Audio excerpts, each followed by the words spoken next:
Šobrīd ar mentālajām slimībām ikdienā sadzīvo vairāk kā miljards cilvēku, 1 no 8. Ir dažādas aplēses, ka līdz 35. gadam tie varētu būt pat 30% no cilvēkiem, kas nozīmē, ka pilnīgi katrā ģimenē kādam cilvēkam būs vismaz kaut kāda veida saslimšana. Kāpēc tas ir dzīvesveids, uzturs, mazkustība? Par to jau mēs arī esam runājuši īstenībā, ka mēs esam dzīves būtnes radītas tādas, lai dzītos pakaļ sasniegumiem, kurus mēs paši sev esam uzstādījuši. Jā. Lielā mērā. Un es saku, pati cilvēce ir radījusi, mēs tev to pārunājām, tur ārpus loga, ārpus visiem logiem ir ātrvilciens. Cilvēks radīts ātrvilciens, kurš brauc nenormāli ātri un kuram pats cilvēks vairs netiek līdzi. Un tad sākās tie lielie pārdzīvojumi un lielās atbildības un vispārējais ar pārstrādāšanos, ar izdegšanu, ar pateikšanu, nemācēšanu pateikt nē. Jo tas, starp citu, vismaz cik es bieži vien vēroju,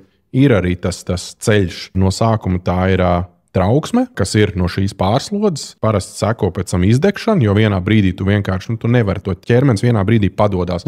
Kādā brīdī mums ir tā tolerance pret to trauksmu, pret stresu, bet vienā brīdī tu izdedz vienkārši. Tad izdegšanai bieži vien tā ir vērtā depresija.